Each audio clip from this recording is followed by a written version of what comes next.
Hi, I'm Luen Yang, and welcome to a very special WonderCon at Home 2020 panel with a focus on Superman. Joining me today is my fellow Superman writer, Brian Michael Bendis. Very nice to talk to you. I was so excited to do this because we don't know each other. We have never spoken before, and I'm dying to have this conversation with you. Thanks Me too. Me too. So I actually sat very close to you a long time ago.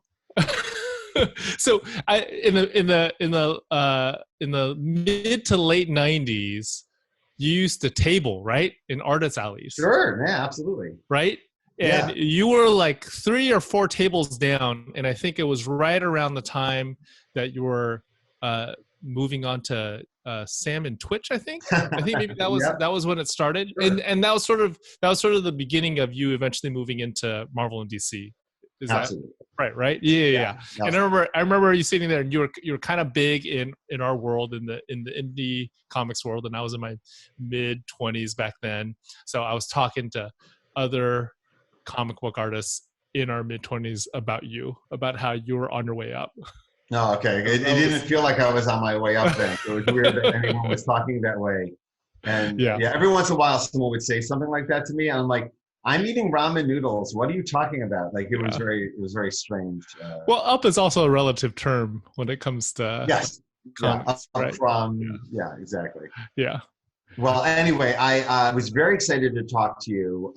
We, I think, started working on our Superman projects around the same time, if I'm not mistaken, even though you were already doing a new Superman, because I remember our boss talking to me at length about it, and it kind of opened up their eyes about what Superman really means to our world now. And so I was always like very interested in your themes versus my themes apply to this character. So talk to us about how you start, like, how did you even start with Superman versus the Klan? It was even when you heard the announcements of the YA books, it was the one that stood out like, oh, what? It's a very interesting project. So how did it start? Thanks. Sure. I mean, I had actually come into DC maybe 5 years ago. So you started in 2018, right? Yeah. Is that true? Okay. You came into from Marvel. You came in from one major superhero universe into the other one. So I started working for DC in 2015. I did a little bit of Superman, and then I moved on to New Superman. Superman was actually not my idea. I didn't want to do it. They actually called me up, and they were the ones that suggested it. They meaning DC, like the Superman editorial team at the time. And they came to you and all they said was, we want to do a Superman set in China with a Chinese Superman. And I was like, Chinese American? And they're like, nope, Chinese living in China. And I was like, that sounds like a terrible idea. I want nothing to do with that. But then I went into the office, and I had a series of meetings. One of them was with Jim Lee. That was my first extended conversation with Jim Lee. I was in awe the whole time because I have a giant stack of Jim Lee comics from when I was in high school. And he was like, Superman in China is actually my idea, and I wanted an Asian member of the Superman family. So after he said that, I was like, all right, if it's Jim Lee's idea, I'm gonna have to do this. And it was super fun. It ended up being a ton of fun. Yeah, we did 24 issues, which was like 6 issues longer than I thought it was gonna run. That's awesome. That's the best. Yeah. So tell me about you moving universes. How did all of that happen? Well, about like the entire time I'm at Marvel, someone would reach out every once in a while to see if it was time yet, and it never was. And then it was becoming. It was literally like I was looking around at the end of a new contract, going, "Gee, it feels like I'm doing a lot of." Like I had gotten to the point where I had broken the record for most Spider-Mans ever written, and realized nobody cares but me. And I cared. I cared. I appreciate that, but genuinely, it was the mountain I was climbing was only a mountain to me, and I had done so. And then there was this, Jim and Dan had come to me a few years ago with an offer. A creative offer that was so enticing and involved Legion that it haunted me. It wasn't just like, oh boy, that would have been great. And I was literally, there would be nights where I was thinking about Legion instead of thinking about Spider-Man, and I wasn't writing Legion. So it made me think like, oh, maybe it is time to really make that leap, which might be a terrifying leap, but it wasn't a terrifying leap. It was the best of all the versions it could be. And when I met with Dan, I think he thought I was going to ask for Batman, because everyone comes to DC and asks for Batman on some level, and I didn't. I said, what's going on with Superman? But I'm always wary about even asking questions like that, because it's someone's job. Like, someone is writing Superman and you don't want to cause any ruckus. But it ended up that with Action 1000, they were going to make a editorial change regardless of me or anybody. So that it was good timing, and it was really exciting. And for me, I had this weird Superman experience where I had not been home to Cleveland in many, many years, like 14 years. I hadn't been back to Cleveland. And then this offer was put on my table, and I went back to Cleveland for my brother's wedding. And then I went to the Cleveland Public Library, where I lived in the 90s. And they were putting on a Superman exhibition, a really detailed, like a library, serious exhibition. And it was filled to the rim. And it was really walking into like my old high school, and there was like God telling me what I should be doing next. It was like, it was always like, I hate to, like, it's not to be all about my ego, but you walk in going, should I write Superman? And then Superman, Cleveland, Judaism, and like all the things that all right, I get it, I should write Superman. And it was a very good healing thing for me. I was just coming out of a near-death experience that just happened before I moved to DC. So to run out of that terrifying experience into Clark Kent's arms was a very good healing thing for me. So I got to hit the ground running and take it from there. And also, I personally was left with a bunch of choices and family dynamics that I don't know if I would have gotten to in my writing. Like, I would have never brought Jor-El back to life, but he was there when I got the book. So I got to examine a Superman with a frustrated father situation. And that was very healing for me as well. It was a lot of good pieces being put in front of me. A healthy, happy marriage, yet they still have to like fight for what's theirs. And it was a lot I could relate to. I really appreciate the way you write Clark Kent and Lois Lane's relationship, where there is still, like, it's a happy marriage, but there's still a bit of mystery and a bit of tension and a bit of like figuring each other out, right? Well, I also, I think they're a partnership. They're not going anywhere. They're rock solid, I it's funny, when I was at Marvel, there was always like this reluctance to anyone getting married, because the tendency is to rip the marriage apart and turn it into a marriage story, and it's gonna, someone's getting murdered if there's a marriage. And and I remember I was like so happily married myself that every time I would be in a meeting and they talk about marriage being a drama killer, I'm like, that's how I feel about it. I always feel like marriage is like my partnership. It makes everything elevated and important and not about me. And I said, why wouldn't the heroes be able to have that as well? Like, why couldn't, like Luke and Jessica was like, why can't they just have a happy marriage where the external forces are intense, like life feels like all the time, but the partnership is there all the time. So Lois and Clark had a non-traditional partnership, but as strong as anything, right? It's just there. Like, you don't have to worry about like Clark like cheating on her. That's not going to be a thing for sure. So it's like there's even like a line where someone says to Clark, "Oh, you keep an eye on her," and like they think, "Oh, because you don't trust her," and he doesn't even know what they're talking about. Like, of course I trust her. What? Like, that's not even a question. So so it was fun to like be like inherit after kind of fighting to prove my point on what a healthy marriage can be in the superhero world. And then you that got it. demanded Yeah. a healthy marriage. And then from there, we can just dive into the stress, which is raising your children and raising, which is basically a special needs child. John Kent is a special needs child, That's right? great. So which comes with its own dynamic and its own mysteries, and so that's what I focused on. And I know my handling of John Kent is the most controversial thing we do, but those who read the book and those who heard about it kind of get two different feelings from it. So yeah. I appreciate that, because right away, it was funny, like when I first came into Superman, right away people were like, oh, he's going to kill Lois and break up Lois and Clark. I'm like, I would never do that. I'm like, literally the most romantic like writer, like Kelly Stu's always goofing on me for all the like kissing and hugging that's going on in my books. So it's funny that I was immediately like, here comes the Grim Reaper is coming to kill everything in Superman's life, but never happened. Didn't do it.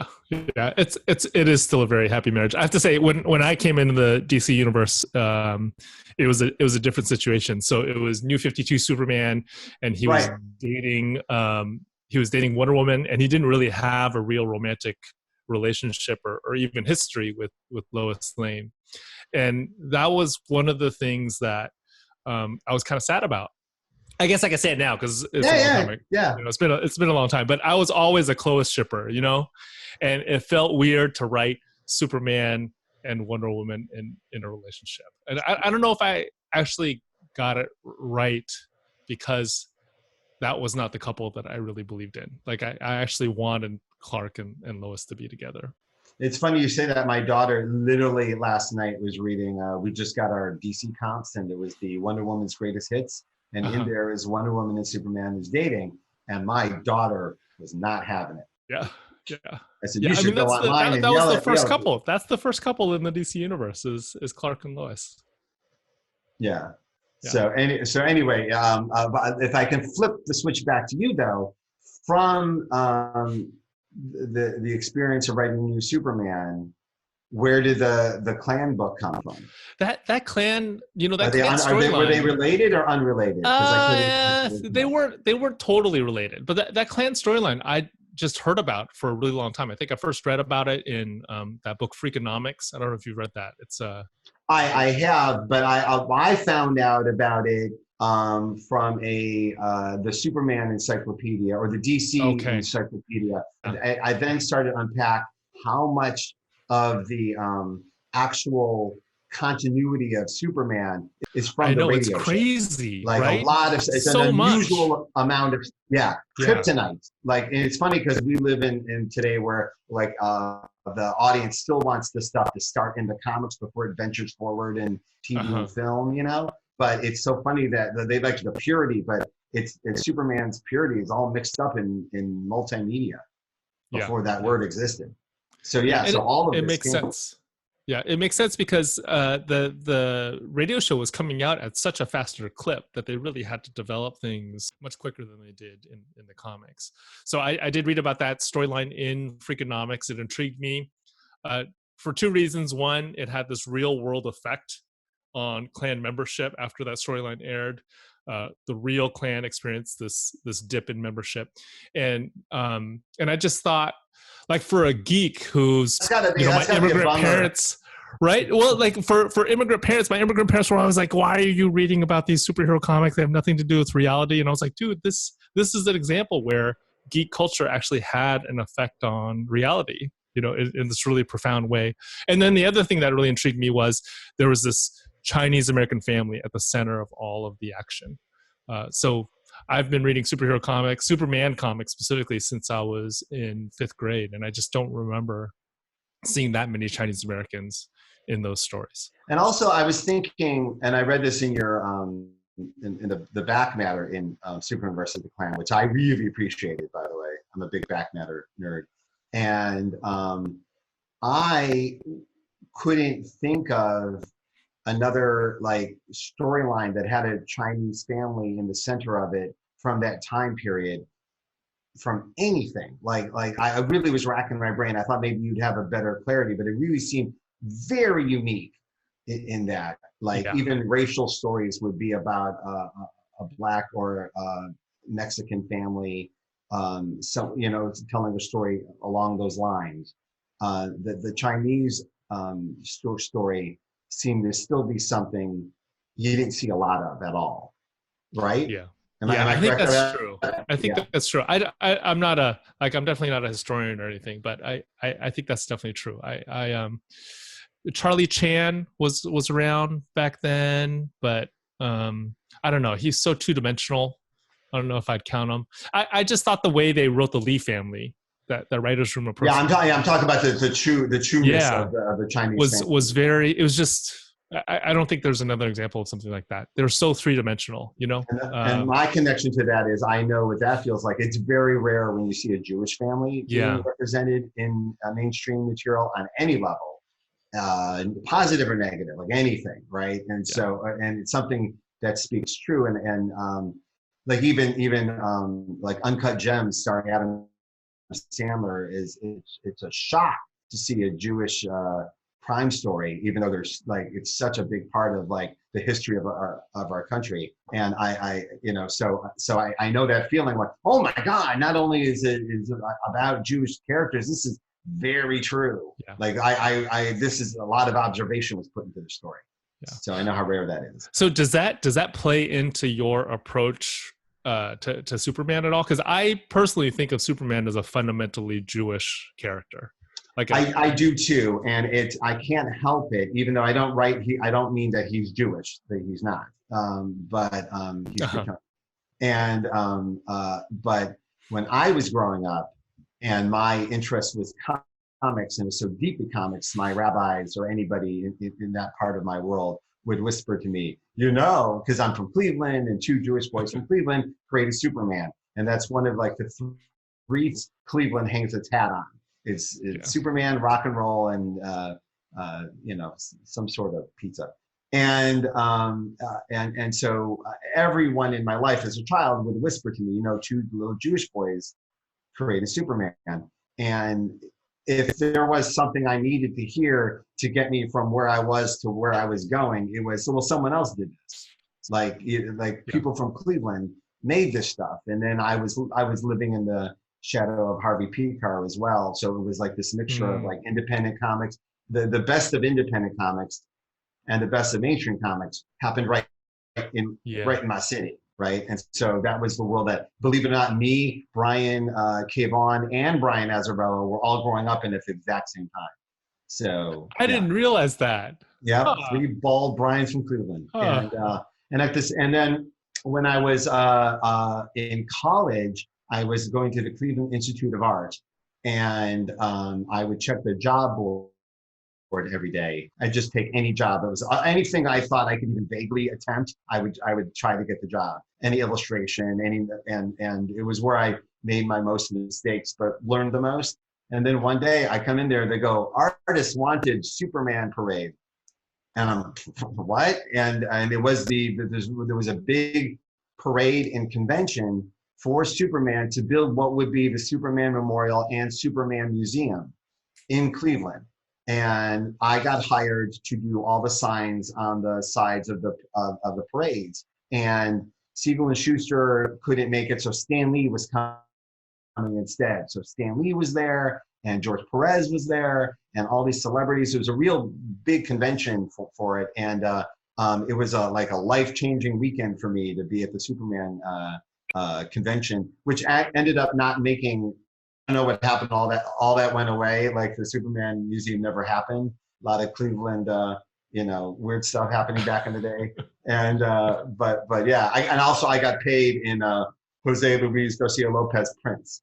They have these commemorative prints. You can look at them. They have them online. Just write Superman Cleveland. It's like Superman changing into Superman in front of the Terminal Tower in Cleveland. I got paid in those. You still have those? I'm sure I have it somewhere. Okay. It was the most cherished thing. I was like, I was very, I'm not saying it to be silly. At the time, I was very happy to be paid in them. Yeah. How old were you at the time? I was in college. I'm saying 19 or 20. I was really in over my head. I mean, it was one of those gigs. Remember when you were younger and you're like, I don't know what I'm doing, but I'm going to keep doing it. Yeah. And it's the first time I met Stan Lee, and it was an insane weekend. It was crazy. And also one of my payments for doing it was I wanted time with George Perez. I wanted like I wanted a Wow. portfolio review with George Perez, and they gave it to me, and he came at me like the nice version of Alec Baldwin and Glenn Ross. He like Okay. told me he told me like real truths that really rattled me to Okay. this day. Like I remember like I was having focus issues. Like I couldn't like finish my pages, and there was the king of rubble and Windows. This is a person that doesn't have any focus issues, and he gave me some real like just like tough love focusing advice that I use today. I actually said it to my kids the other day about like focus is the most important thing. Like if you're not doing that, none of that else matters. It was a crazy week. Wow. Yeah. Mm-hmm. Wait, have you worked with him since then? You know, it's funny. As I was walking in the door at Marvel, he was walking out the door, and the Okay. last page he did at Marvel was he literally, as a favor to Tom Brevoort, drew the finale sequence Avenged by special, which was like just before New Avengers started. So the last image of the classic Avengers taking off before my Avengers run was George Perez drew, right? I also, Wow. and I also met him over the years, and it was funny because I did after I like won a couple of awards and made a little bit of a name for myself. I guess would be at the time you guys were talking smack about me at the artist table.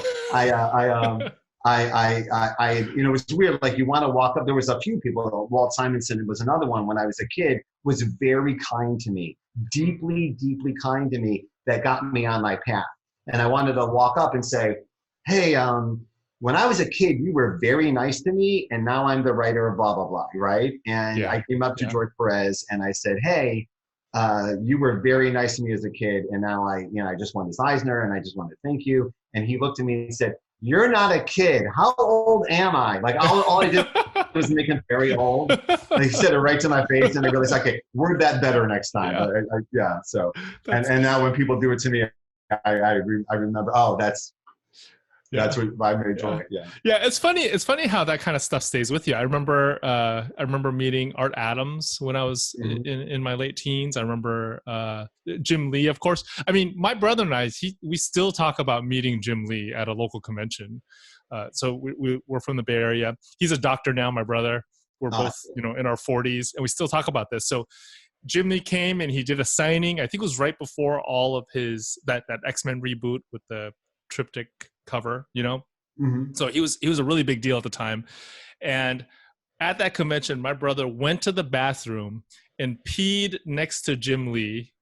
And then that was like the highlight of his childhood. He still talks about that, how he got to pee right next to Jim Lee. Hilarious. So it's funny. It's funny how that kind of stuff I think that's why we love comics so much. It really means something. I kind of think that like how now celebrities of in movies and television, they all tweet and they kind of feel really close to Mm-hmm. you because of that. I feel like it's always been like that in comics. You can always 100%. get close to the people you admired within the media. When I was growing up, someone, it might have been Joe Quesada, said this to me. He said it was like the only other medium that has this kind of fan interaction was like country music. Like country music would have conventions Mm, and you could reach out to them, and comics was the only one. Like basically anybody you can reach out to and they'll reach back. And it just seemed that most of culture has headed that way. yeah, yeah, Yeah, which is cool. I do like it. I think it keeps. I mean, for me, I think it keeps us honest. It like like you're there. The readers are right there. They're going to tell you yeah. right away how you did. Oh, I was going to ask, do you feel like that aspect of comics affects the way you write Superman? Because you actually, I mean, one of the Yeah. things that distinguishes your run, I think, is that you have all of these interactions between Superman and everyday people. Like from the first issue of Man of Steel, you had that. Yeah, I wrote a bunch of notes down when I did I don't know how you handled it, but when I got the assignment, when I'm like you went from a fan of Superman to now you're the co-author, right? And having been down that road with Spider-Man and Avengers, the responsibility of it isn't something I needed to learn. I knew that. Okay, now I know this is an enormous responsibility. And then I was getting a lot of local love in Cleveland. Like I even like they sent me like one of the bricks from the Superman house. Like, and it was before I'd even written a word. I felt like Obama getting that Nobel Prize before he did anything. I was like, well, wait to see if you like the script before you give it that to me. But the responsibility felt immediately enormous, and I dove in hard, and I looked at thinking about what Miles Morales was really just finding a way to extend the legacy of the character into a modern setting that people, that like that's part of it, right? And when people talk about Superman, they talk about the ideal of Superman more than the character of Superman, and what he represents more than who he is. And so like you're like, all right, well, Superman, that's locked in, like who Superman is, right? The greatest superhero. But let's talk about like the kids that don't relate to him or see him as something other, just as an icon. And so I looked at everything that had been done with the character. And again, these encyclopedias I was looking at were really helpful because it was like reading the history of the character. But really it's like reading the stories as if they were like catalog hype, it's just like the premise of the story, and the premise of the stories had a definite, like, there was a cycle that was going on with Superman and Lex Luthor over and over again, and more Superman was kind of above it all. And I was like, well, I'm definitely going to make an effort to bring it back down so we can feel Metropolis as a city, right? Like Gotham as a city gets built like every day by like 12 writers, like constantly building and building. Metropolis has had that too, but I think lesser so. There's like there was still a lot of places in Metropolis that were vague or just something to celebrate. And I said, well, let's get in there and let's talk about that. And I wrote my first notion, and this was based on a real life city, and I'm forgetting which one. It might have been Chicago, where they found a great deal of immigrants were heading towards certain cities because of certain things, right? And I thought, well, certainly Metropolis would be that. Like if they knew like the most famous immigrant was like hovering over there, just watching everything, it would be like this huge multicultural wave of people just heading towards Metropolis because it's safer than Gotham, and there's someone there who gets it. He's watching over us, and that just makes the whole city a more vibrant. I said, so imagine here we are, like this has been going on since Superman showed up. So it's been years, and all the cultures are mixing in this great, awesome way, right? They're like, and that's parts of Metropolis should reflect that. So I wanted to do that, and also, it's very easy to say I saved Metropolis. I'm like, yeah, but what is it? Show us what it is, and every generation I think needs to dive in and kind of like show us what Metropolis is, what the Daily Planet is, like to this generation. Yeah, so that was part of it. And also I even made the note, like I saw Superman floating above the buildings. I go, why don't he's just floating above traffic?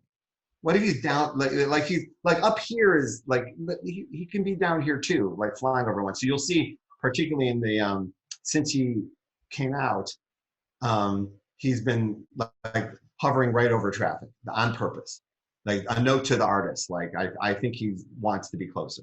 Yeah. I think I feel like that's key to my understanding of Superman too, is that he actually really wants to be a part of Metropolis. He wants to be a part of human society, right? Yeah. And especially like to prepare for my original dive into New 52 Superman. I did read a whole bunch of old Superman comics, and I read this Glenn Weldon book called The Unauthorized Biography of Superman, which I thought was really amazing. Gave me a whole I haven't read it yet. I know what you're talking about. Yeah, it's great. Yeah. It's great. But in all of that, I was just struck by how like there is this constant like this back and forth between, oh, he's closer to being a man, he's closer to being a god, his powers fluctuate back and forth. But through all of that, I feel like the constant is, even when he's super godlike, he still wants to be with people. He really likes people, and he really believes in people. So I do think, I mean, I think that does come through with your stuff, you know, especially in those interactions between him and everyday people in Metropolis. Well, again, I get that some of it's a bit of a cheat. Like I get the tether of Lois and his family. Mm-hmm. Like he's tethered to his work family and his real family. And his work family is beyond a work family. They've been through, they're like war compatriots, right? And they've been through everything together. So that helps keep him grounded. But at the same time, I think it's kind of constantly be re-examined and looked at over and over again. Particularly, you know, the one big difference between Marvel and DC is that these characters are twice as old to the culture, and that means they need more tender love and care. And again, we'll talk about it later. But that's kind of like when I made the bigger choices I made for him coming forward with his identity, was because of the world we live in now versus the world he was born in.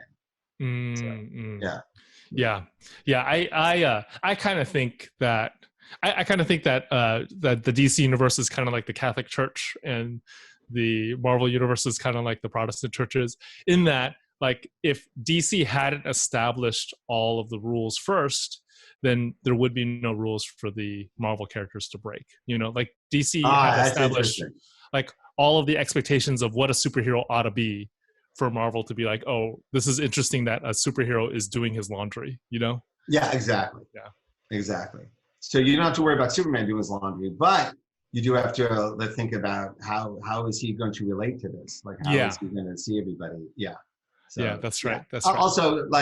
Also, I wanted to celebrate how much he loves us. He hears us and he loves us, right? He hears the best in us. And it was funny because, like, immediately my friends and I were talking, some professional comic book people were like going, oh, how does Superman like just not like destroy like blah, blah, blah. And I'm like, no, like, yeah, you shouldn't be writing Superman. But having Superman like only see the good in us, or laser focus on it, that's a choice people make every day, to see the good or bad in people. And it's sort of awesome that he just closes his eyes and hears people singing and helping each other. So I couldn't wait for it. I agree with that too. I agree with that. That was something that I got to play with in a new Superman. There's this Chinese, this Taoist idea called the bakwa, which is like, it's a shape that's usually expressed as an octagon, and each of the faces of the octagon represents these 8 different facets of reality. So they can be, they can correspond to different landscapes. They can also correspond to different parts of the body. And the crazy thing is, if you go from the first octagon, or the first trigram within that octagon shape, to the last one, you actually make an S shape. So I use that as a way of talking That's about. Awesome. How did you find that? How did that come across? Did you stumble across it? Or? It was because of I Ching. It was because of that you know, Wonder Woman's kung fu master, right? Mm-hmm. So his name is actually taken from a Taoist text, and we wanted to bring him into the story. So I started looking into Taoism, and then that's when I found that. Awesome. Right? That's awesome. when I found that. But is that one of those moments you had where you're like, okay, yeah, I was I'm definitely doing this. Like, yeah, I was like, what the? It felt like one of those things where it was given to you, right? Sometimes you have to like massage things in, but that piece felt like it was given. So in that, I actually make the argument that the gateway to Superman is actually the ear. So it's the same thing that you're saying, right? It's not his strength, it's not his fists, it's not his ability to fly. It's actually his ear. That's what really makes him Superman. That's what makes him compassionate. Yeah, 100%. He hears all of it, and it's all good. Him, that's amazing. I really, that was one of those questions. I'm like, what? Like, I know that, like, for me, like, I have this. I was sitting with Miles for like a long time before I was ready to pull the trigger, and it was only when I got to a certain beat where I went, oh, that's it, I'm doing it. I figured like that's the last piece of the puzzle, and it was that the piece that got you for New Superman, or? Yeah. Well, you know, I had started it. I mean, we had maybe put out the first issue or two. Okay. But I felt like I was still getting my legs underneath me. And when we made the decision to bring this old character from the 1970s, Wonder Woman's Kung Fu master in, and I started looking into Taoist philosophy, that's when I feel like everything kind of clicked together for me. That's awesome. Yeah. That's amazing. Yeah. And the response has been like just tremendous, right? Well, it's been fun. It's been fun. I mean, I feel thankful that like originally we were slated to end at 18, and because of fan support, we were able to go to 24. That's so awesome. It was great, and they let me do a North Korean Aquaman, which I was not when I put that out. I was like, "There's no way DC's going to say yes to this," but they totally did. That's awesome. It was really fun. Yeah. Well, I and I guess the other difference is like for me, there was a lot of Jewish creators. In comics. It can be at sometimes even seen as a Jewish medium, like from its earliest days. So I always had a template for myself, like, oh, as soon as you find out, like a lot of Jewish people were making these books, and there's a lot of Judaism in them that I never felt a disconnect to, but I know that other friends of mine who did not have that found their way into comics a different way, right? So how did you find your way into comics, or was it character first, or? Yeah, I mean, like, when did you first see yourself going, oh, I'm going to do this? Yeah, I make the argument, actually. I think superheroes in particular as a genre is very, very Jewish. I think it's like incredibly Jewish, right? And maybe even like Jewish American.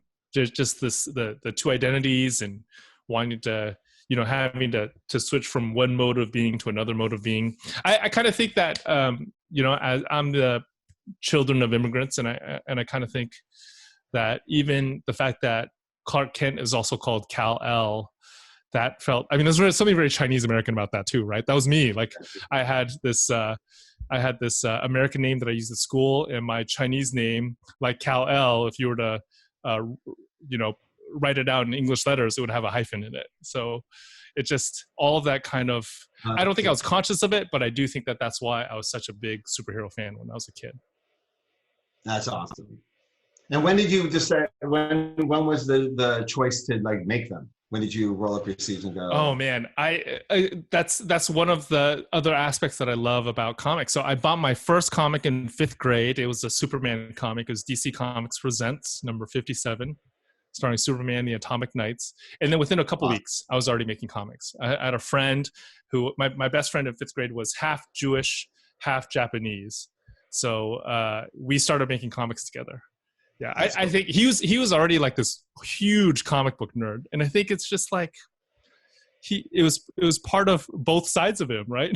Like he read superhero comics and he also read manga. It was just comics were all over. Yeah. How about you? When did you know you wanted to do it? Oh, really early on. I have like a TED talk about it. I was literally sitting in my room in Cleveland, and like as soon as you connect the dots, like, oh, there are these names in the front of the book in these little boxes, right? And like, oh, how can I get my name in one of those little boxes? Like that was, as soon as you find out that, oh, that's a job. Someone's job is to make people feel how these things are making me feel. I would like that job. How can I do that job? And that was it. I never, there's no second guess. There was no plan B. It was just, I'm going to be in the little boxes. And as soon as you find out, like, oh, people from all over can do this, that was it. I was done. And then I started going to conventions, and I met Walt Simonson at a convention. Had a very profound experience with Walt Simonson. That was, I was ruined after that. Whatever Walt said to me, I was done for. There was no going back. I had a really special weekend where I had met him and I met John Totleben at 2 different shows, and on the same weekend, and that was it.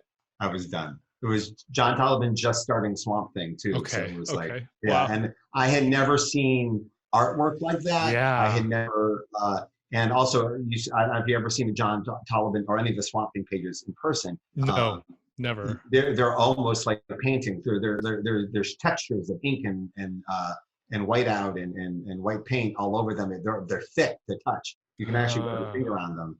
I didn't know that. I didn't know comics could be that scary. Everything about it was like a life-changing weekend for me, and I was done. It was so done.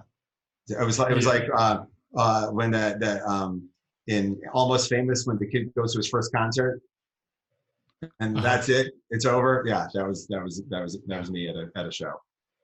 Yeah, I remember reading those old Swamp Things too. They were mind blowing. I remember sharing them with my old high school friends, and sort of, I shared them specifically with the friends that didn't believe in comics. You know, like, oh, that's for kids.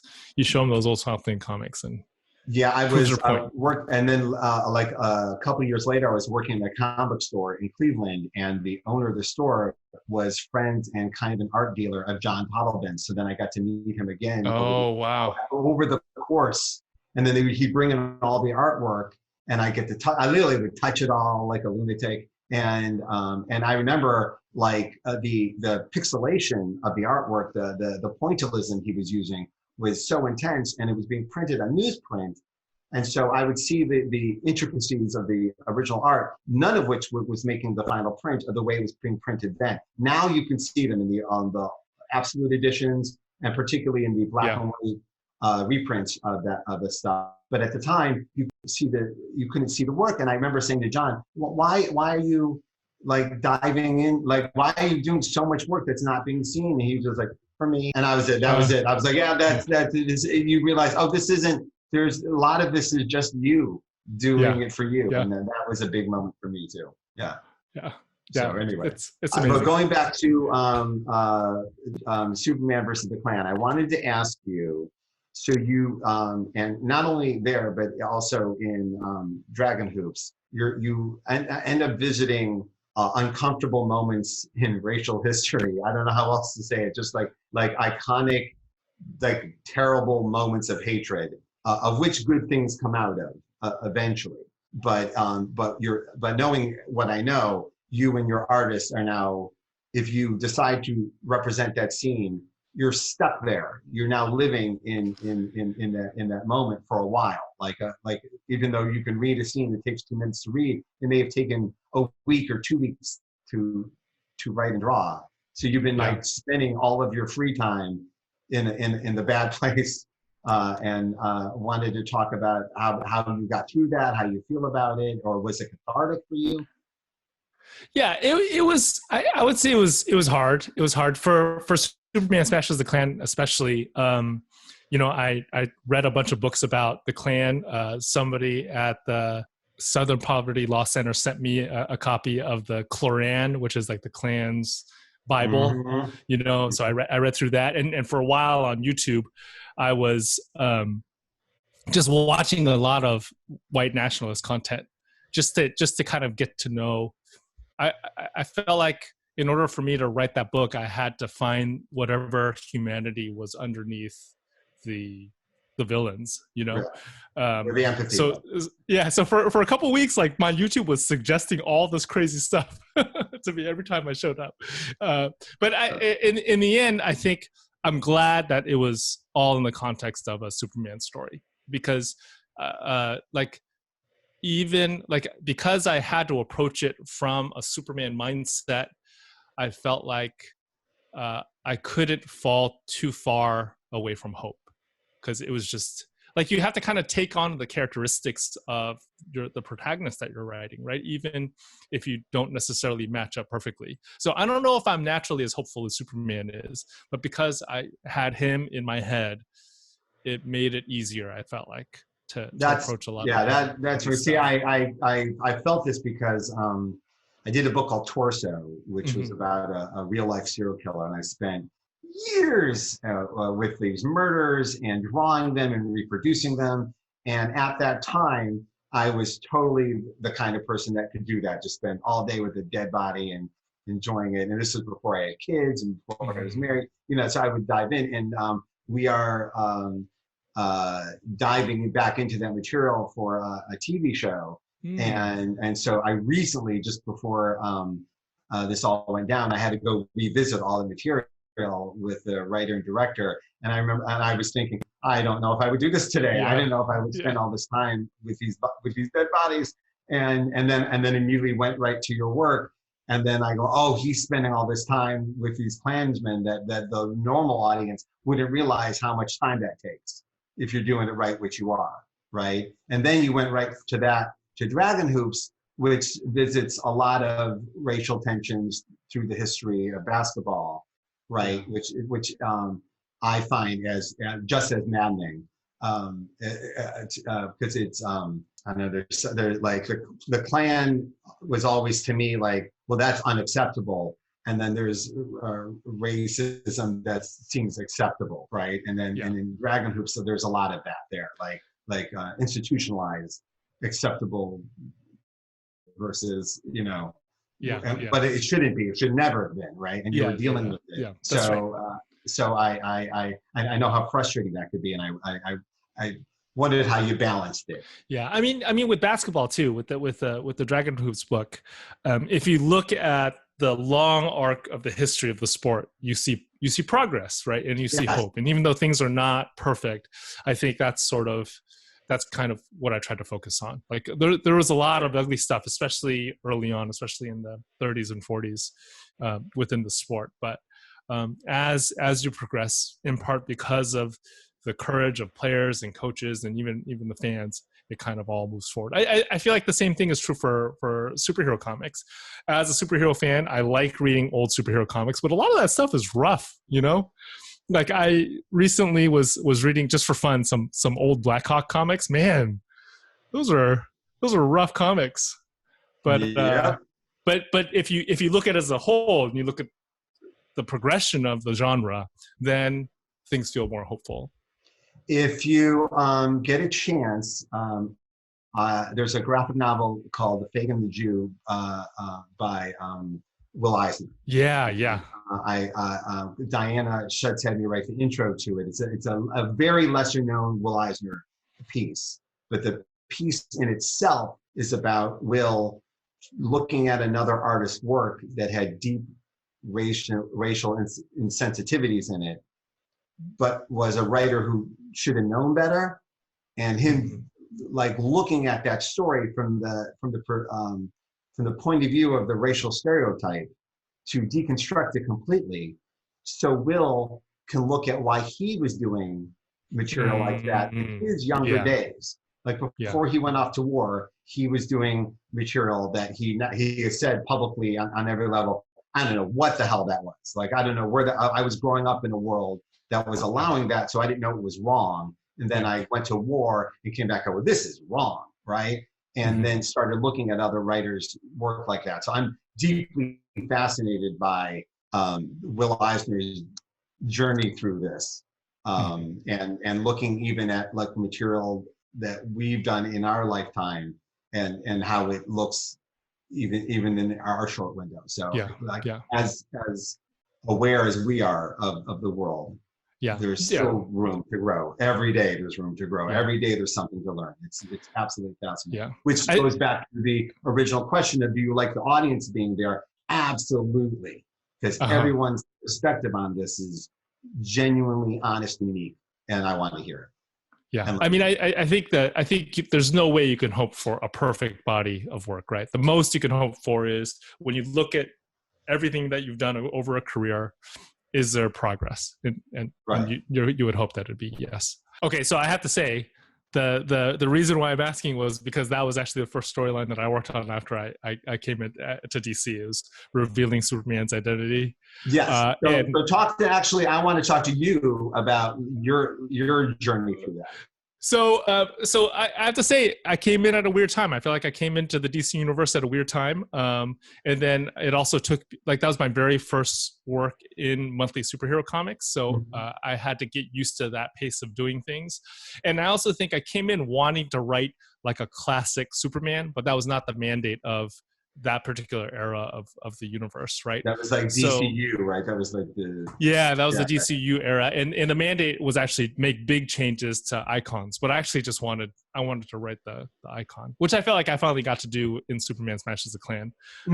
For sure, absolutely. 100%. Yeah. So so I think I can talk about this now because it's been so long. But that was not my idea to reveal his identity, and I feel like, after reading Superman 18, I felt like the way you did it was just.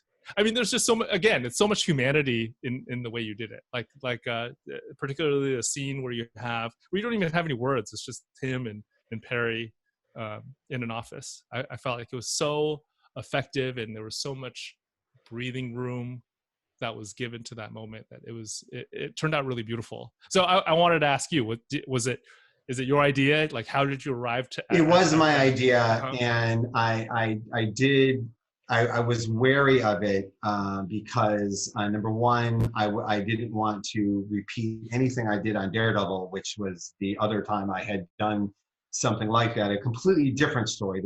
Daredevil's life was ripped out from under him, which was the world we were living in back then, which definitely was like people's lives being like upended by social media, or just, you know, truths being revealed that weren't ready yet. And I wanted to explore that. I wanted to have a book that was all about a superhero just completely lost control of his secret identity. And then as we were journeying forth into Superman, and, you know, just living with my kids and their relationship to superheroes, and they don't like I remember, like, I think my son said, "Who's Don Blake?" to me. And I realized, he doesn't even know Thor had a secret identity. Like, he will never, this whole generation will never even know he had a secret identity. And then I really started to think about what they meant. And then there was some wave of, like, you know, anonymous nonsense online where I'm like, yeah, people with secret identities to this generation are not using them for the best. like secret identities are not a heroic trope. There's something else. They're like, why are you hiding? What are you hiding behind?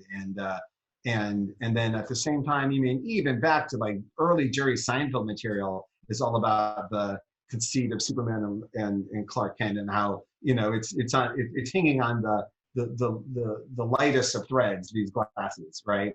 So I said, like, it just felt like, for decades, and maybe you felt it too while you're doing it, that this trope had, maybe this cliche had run its course, had done its job, and that for Superman to really relate to us, he would want to share more of himself, like a lot of people do. We live in a world where a lot of people share with each other so we can understand each other. I would like you to understand me more, so here I am, for real. Or here's the part of me I don't think you get, or I don't think a lot of people understand.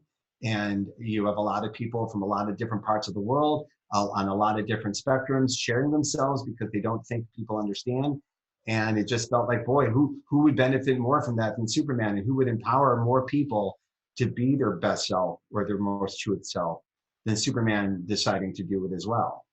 And so, and I said, so it's not, no one's threatening him. No one's trying to take it from him. He's not jumping in front of it. Just, you know what? I gotta be more honest than I'm being. And everyone talks about truth and justice, and there's a lie in my life.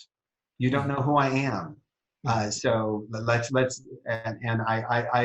and I knew it had happened before I knew you had done it, and even done it with John Romita. And I just wanted, I just felt that all of us were headed towards the same goal. Like, all of us, and then maybe like if DC was in the mood, we could really pull the trigger and then tell new Superman stories. Because that's always about not the moment of haha, but what do you get next, right? And that was like the lessons I learned at Marvel. It's like, you can blow anything up, you can kill anybody, you can marry anybody. What do you get at? What comes next, right? So I said, before I even mentioned it to anybody at DC, I made a list of what kind of stories could we tell? Like, what would Superman's point of view of the world be? What would people's perception of him be, right? And would be mixed. It would be a mixture, right? And that's exciting to write. And it was literally a list of things I had not seen before. So it was a matter of getting him there emotionally, where he would do it was the biggest struggle. And we got there. And we'll see what happens. The bummer is, I do know, because it's Superman and the genie's been put back in the bottle, people never really believe it's real, or like, how are you going to put the genie back in the bottle? And I'm like, I'm not putting the genie back in the bottle. And I even said to everyone at DC, I don't have an out. Like, I know we could maybe one day get to one like they did on Daredevil, which was 15 years later. But like, for 15 Daredevil's 40-year publishing history, that was his story. And that was cool. and I would like to examine this in as many ways and as many places as possible. And with him coming forward, you get new antagonism, he has a new relationship to the FBI. He has a new relationship to the media. He has a new relationship to everything. So does Lois. Lois's life is completely upturned by this. So it's just, we're just at the beginning. It's very interesting to watch people's reaction to it. I don't know if you had the same experience. It was people's emotions about Superman are very pure. And anything that involves change is it can be very nerve-wracking, and that I hold that responsibility very dear. Like I think it's like the biggest responsibility we have as sharing these characters is making changes to bring them forward, but still retaining what essentially makes them who they are.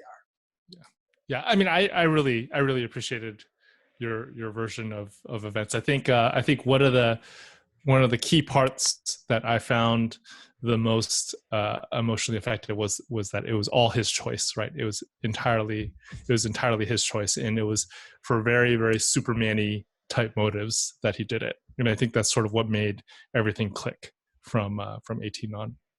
Oh, that's cool. I appreciate that, man. And I was jealous of some of the choices you got to make, but then at the same time was like afraid of them, if that makes sense. Like, and also because Johnny had something to do with it, and now I'm dealing with it, and with me and Johnny are doing it. I have to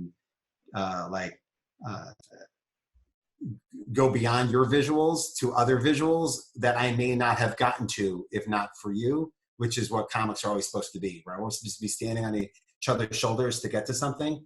So I appreciate that. Well, does that make sense? Yeah. Thank you. Right. I appreciate that. But that's a nice way of saying. No, that's a nice way of saying. Oh, did it already. I got to do something better than that. No, I appreciate that. I do feel like if you compare my version of that versus Superman Smashes the Klan, I feel like Superman Smashes the Klan is really what I wanted to do with the character, but I actually, by the way, I couldn't tell the whole time that you can't tell that idea was put on you, which is amazing. Oh, really? It feels like it came from your blood. It came from deep inside. Yeah. I mean, I actually think that the universe itself, like the DC universe itself, is so big, it actually almost has a will of its own. Because like when you go from New 52 to Rebirth, they feel really different. But all the same people are in charge. I mean, in a lot of the books, the creative teams were all the same, right? But it's because the universe itself has gotten so big that it almost has a will and personality of its own. That's I agree. I agree with it. And to bring it on home, what I like the most about it is how no matter what you do to Superman, it's just hopeful. It's just hope. It's just there. And for me, particularly, it has been such a gift to just be hugging Superman this entire time we've been stuck in this situation. It's been amazing. No matter what's going on in the real world, I get to hang out with Superman for hours a day if I want. It's kind of amazing. Maybe that's a good way to end, because anybody can hug Superman during this time. You just go out. Yes, and by the way, haven't you felt that? Haven't you felt the audience coming towards us? Yes. Yeah. Needing Superman. We need hope. Right now. We need hope. And Superman lovely. is hope embodied.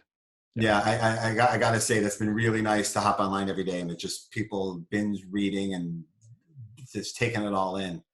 Yeah. That's what comics were made for.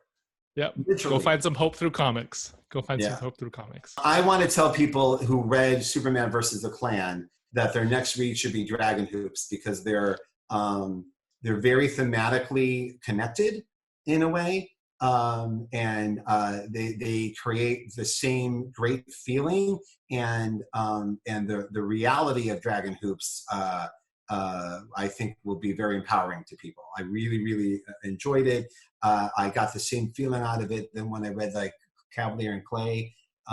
There was something where like I remember like turned the page of like chapter 4. I'm like, ooh, it's a real novel. Like we're heading into the like the history of basketball, which I did not know, because like I made my nerd choices, and that wasn't one of them. So it was a great deal of fun for me to read, and I felt the Superman DNA inside of it.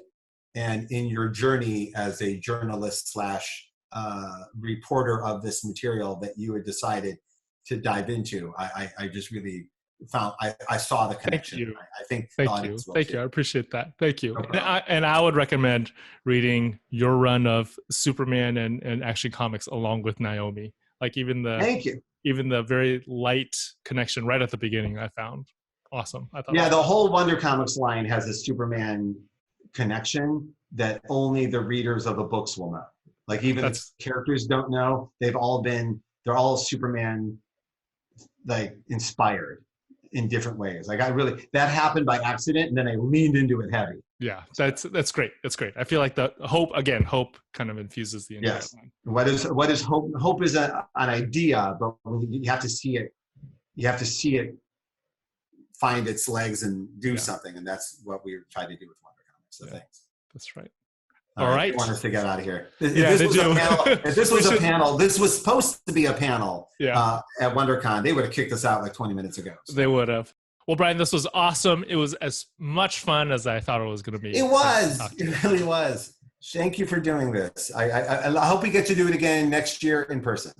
Yeah, me too. Well, to everyone watching, thank you for joining us, and make sure to watch all the WonderCon at Home 2020 panels on YouTube. We will see you later.